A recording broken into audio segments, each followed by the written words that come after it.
15 તારીખની આજુબાજુમાં 15-20 તારીખ નવેમ્બરની આજુબાજુમાં એના પછીથી ઘણા ગામોમાં ઘણા જિલ્લાઓમાં ગુજરાતમાં ક્રોપ સર્વે ચાલુ થયો છે. તો ઘણા ખેડૂતોને એવું થોડું ડર જેવું હશે કે કન્ફ્યુઝન જેવું હશે કે હજુ પૈસા નથી આવ્યા તો આ ક્રોપ સર્વે કરશે ને પૈસા આવશે કે નહીં આવે એમ, અથવા તો પૈસા પડી ગયા છે એ પણ થોડું વિચારે છે કે આ ક્રોપ સર્વે કેમ કરતા હશે.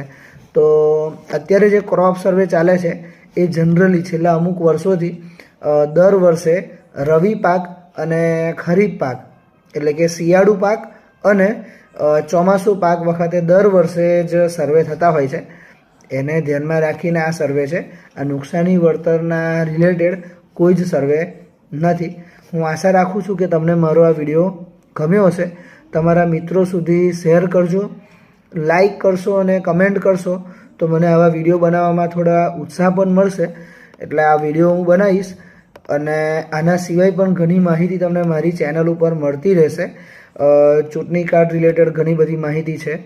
આવકનો દાખલો કઢાવવા માટે શું શું જોઈએ, કઈ જગ્યા ઉપર આવકનો દાખલો કાઢે, એને માટે ડોક્યુમેન્ટ શું હોય, કયા કયા ક્રાઇટેરિયા હોય, એ બધી વસ્તુઓ તમને મારી ચેનલમાં મળશે જે બીજા વિડીયોમાં તમે જોઈ શકશો.